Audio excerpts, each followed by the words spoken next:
Why are you entrusting our newborn baby to my sister every day? My husband's call interrupted my day. His usually calm voice was tinged with unexpected anger. Rapidly, I sought to dispel the misunderstanding. Our daughter is at home, sleeping, I assure him. Surprised, his tone shifted.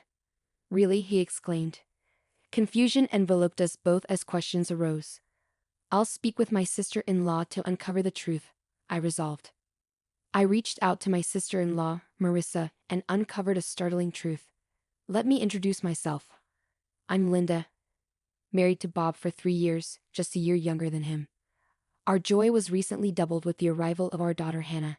She's the epitome of cuteness, but being a first-time mom has its challenges. With my parents living far away, I didn't have the luxury of heading back home after childbirth. Since leaving the hospital, I've been navigating this new world solo during the day. I must admit, I've been getting by, largely thanks to Bob's unwavering support. Despite his long work hours, he's always there for Hannah and me, never once complaining. His gentle demeanor eases any parenting stresses I encounter. Whether it's struggling to soothe Hannah to sleep or tending to her cries in the dead of night, his presence has been a lifeline, and I'm immensely grateful for it.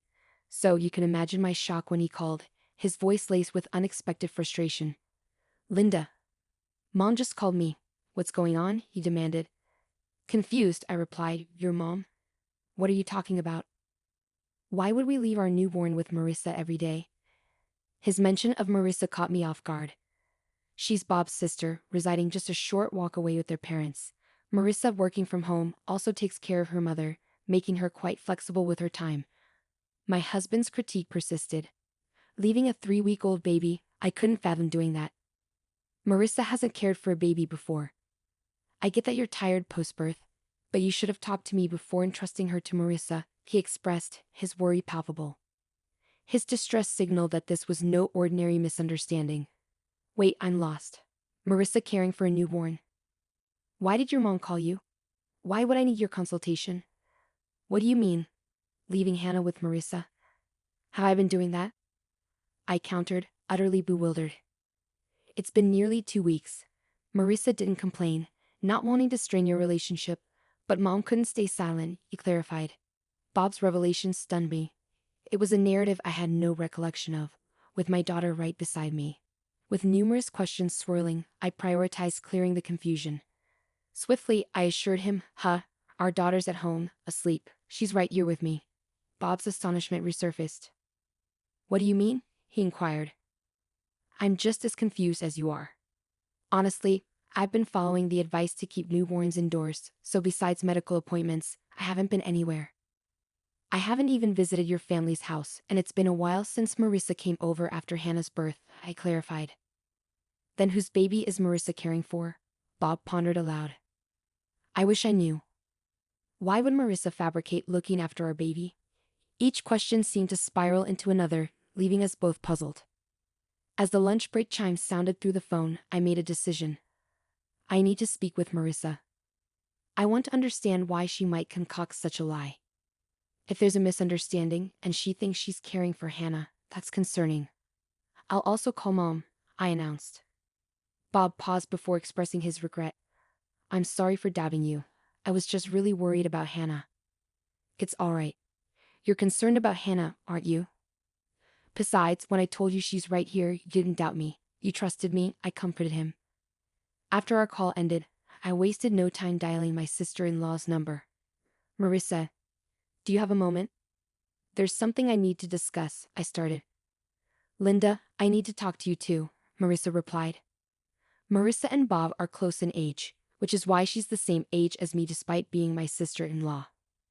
We've always had a good relationship, even going out together when I was dating Bob. So, it puzzled me why she hadn't mentioned anything about this situation. I couldn't fathom why she would fabricate such a story. Well, now's a good time. Bob just filled me in. Marissa, what's this about you looking after Hannah? I haven't left her with anyone, I questioned, bewildered. Marissa's surprised voice followed, accompanied by the sound of a crying baby. It seemed she was indeed tending to an infant. Listening to Marissa's reaction, a realization dawned on me.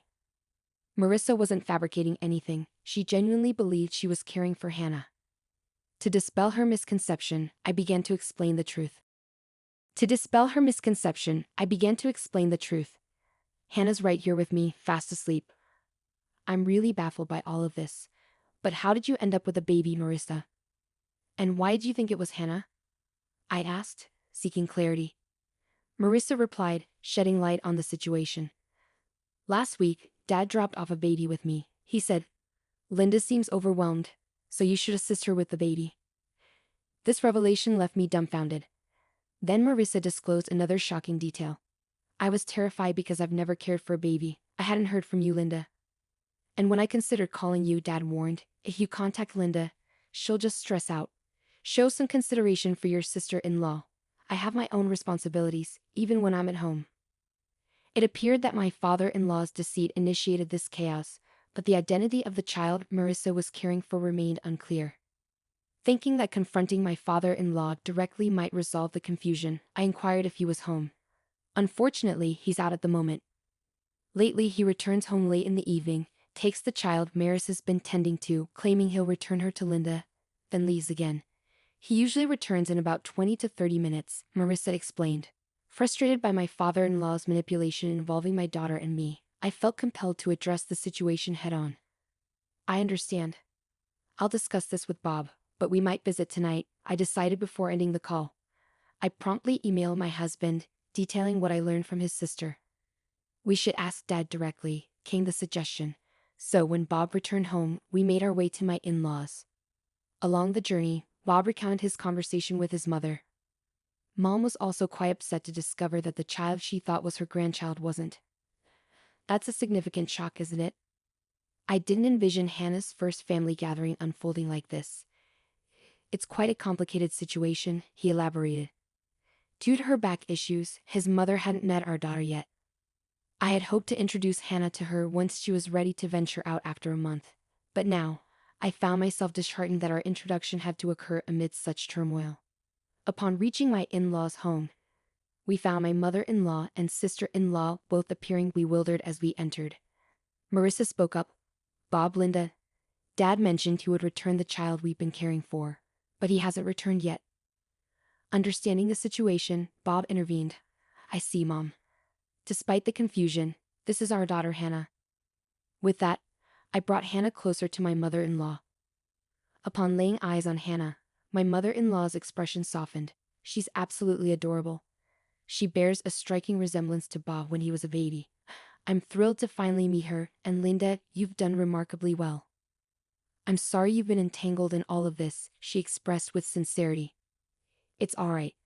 I'm just as perplexed as everyone else, I responded. Just as I spoke, Marissa chimed in. I'm baffled too. Who is this child I've been caring for? I don't understand why Dad would lie like this. I've been putting in so much effort, believing it was Hannah. He should consider my feelings too. Marissa's frustration mirrored my own towards our father-in-law. Attempting to lighten the mood, Bob interjected, but Marissa, you've met Hannah before. You should have noticed it's a different baby. Well, don't all babies look alike? I thought something was off. But I assumed babies' appearances change quickly. Marissa hastily defended herself. At that moment, our father-in-law returned. I'm back. Wait, why are Bob and Linda here? Our father-in-law's panic was palpable. This deception stemmed from him. The rest of us shared disapproving glances, each silently accusing him. Struggling under the tension, our father-in-law began to stutter. Oh, Linda, it's been some time. What brings you here? Did you forget something? He attempted to divert attention.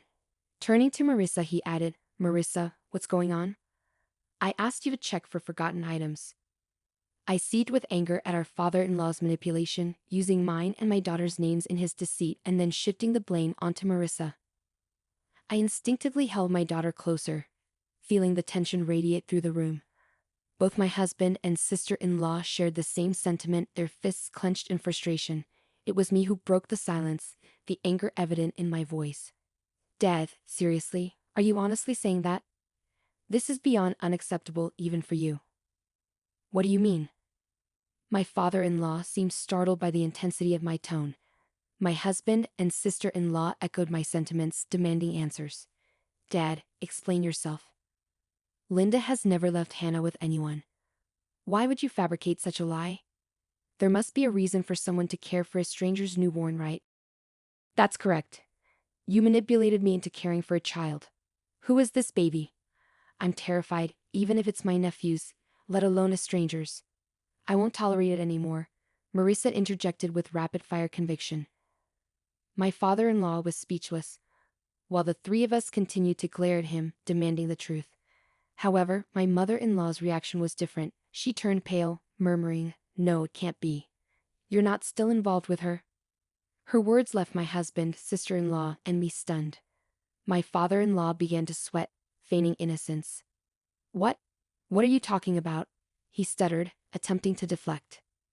But my typically calm husband had reached his limit. Dad, enough with the act. You've been playing dumb all along. Do you think you can deceive us? We know you've been lying about everything. Just come clean. Wait, Bob, please calm down. I attempted to intervene, but my husband persisted. Dad, you've been manipulating Linda and Hannah to cover up your deceit, and you owe Marissa an apology. Caring for a newborn is a monumental responsibility, even if it's your own child. Consider how overwhelming it must have been for Marissa, who has never experienced parenthood before. Once he started, my husband couldn't halt his tirade. Despite whatever excuses our father-in-law might conjure, my husband remained steadfast. Perhaps realizing he couldn't evade the truth any longer, my father-in-law spoke softly, and then he confessed to the unbelievable truth. That child is mine. At his admission, my husband's momentum dissipated, his mouth hanging agape in disbelief. Marissa and I were equally stunned into silence. It was my mother-in-law who shattered the quiet. Her voice quivered, tears brimming in her eyes. I knew it. You're still involved with her. I was foolish to forgive you before. Involved with her? My husband queried, puzzled. In response, our father-in-law's complexion paled even further. Ignoring him, my mother-in-law continued, he had an affair.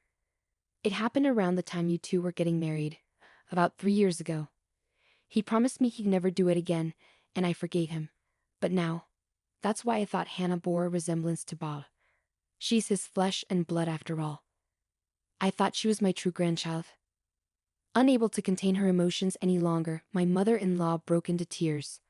Witnessing her distress only fueled my anger towards my father-in-law. My husband regained his composure, unleashing his wrath upon our father-in-law. You're despicable, Dad. You not only deceived us but betrayed Mom twice. How could you stoop so low? I can't fathom that someone like you is our father. Bob's outburst was followed by Marissa's incredulous response. What do you mean by my child? Are you joking? You had a child with your mistress and left it with me? I can't believe this. How could you do something so despicable? I never want to see your face again. Despite the scathing remarks from his own children, our father-in-law merely chuckled and remarked, "Calm down. There's nothing we can do about what's already happened. The mistress didn't want to marry me or anything like that. She just didn't have any money, so she had to work. In the meantime, I had to take care of the child." I couldn't bear witnessing my father-in-law's callousness. Enough. I interjected, my voice trembling with anger. This isn't a laughing matter. A life has been brought into this world. Do you grasp the gravity of that at your age? My father-in-law seemed taken aback, losing his balance and falling onto the ground. However, instead of offering assistance, Bob and Marissa hurled insults. You worthless old man, you're no longer our father. I can't even stand to look at you. Get out of our sight, they exclaimed. Even faced with their fury, my father-in-law attempted to downplay the situation, saying, "Don't say such things." My lips tensed as I stared daggers at my father-in-law. I no longer have the patience to tolerate someone like you. Let's get divorced, I declared firmly. My father-in-law's smile vanished, his face contorting with wrinkles as he became serious. But didn't you forgive me last time? He pleaded. However, his attempt at manipulation was futile. Yes, I forgave you for your infidelity, but I won't tolerate your disrespect any longer, I retorted. If having you out of our lives brings peace to our home, then so be it. And as for my survival, I'll manage just fine without you, I added. As my father-in-law clung to my mother-in-law's feet, I watched him with disdain. Bob and Marissa mirrored my sentiments, their gazes cold and unwavering. It was evident that everyone in the room had reached their limit with my father-in-law. Marissa erupted in anger. I'll take care of Mom, so we'll be fine without you.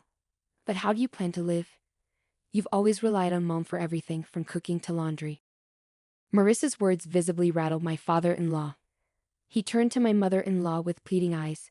You wouldn't leave me, would you? We spent decades together. You can't imagine life without me, can you? However, his hopes were swiftly dashed as my mother-in-law shook off his clinging arm. Stop kidding yourself. How much do you need to degrade people to feel satisfied? Who would want to stay with a cheater like you? I'm filing for divorce right now. If you're so fond of her, why don't you go be with your mistress? My mother-in-law snapped, her voice firm and resolute. What? Wait, let's talk. We can fix this. That woman meant nothing to me. You're the only one I love. My father-in-law pleaded, clutching onto my mother-in-law once more, but he was met with another wave of Marissa's fury. Talking to someone who refuses to acknowledge their mistakes is pointless. We're leaving this place soon, and Mom is coming with us. Until we're gone, stay away from home, Dad. I never want to see you again. Now get out. Marissa demanded, attempting to forcefully escort my father-in-law out. When he refused to budge, Bob had to physically drag him away. Please wait. Give me another chance, just one more. My father-in-law pleaded until the very end, but his pleas fell on deaf ears as nobody paid him any attention. As Marissa had foreseen, my father-in-law's life spiraled into chaos. Struggling to manage even the simplest tasks, he found himself unable to tolerate the growing clutter and filth in his home. Desperate for assistance, he turned to his mistress, only to be met with rejection at her doorstep. It appeared she had no intention of marrying him either. With no one left to care for the children, his mistress was unable to work, leading to financial strain. She began pressing my father-in-law for alimony, even resorting to legal action to secure child support. Meanwhile, my sister-in-law and mother-in-law relocated to an apartment not far from ours. As over a month had passed since Hannah's birth, I started visiting them more frequently, accompanied by Hannah. I maintained my amicable relationship with Marissa, acting as if nothing had changed, and my bond with my mother-in-law remained strong. Moving forward, I'm determined to raise my daughter to the best of my abilities, with the support of my husband, sister-in-law, and mother-in-law by my side.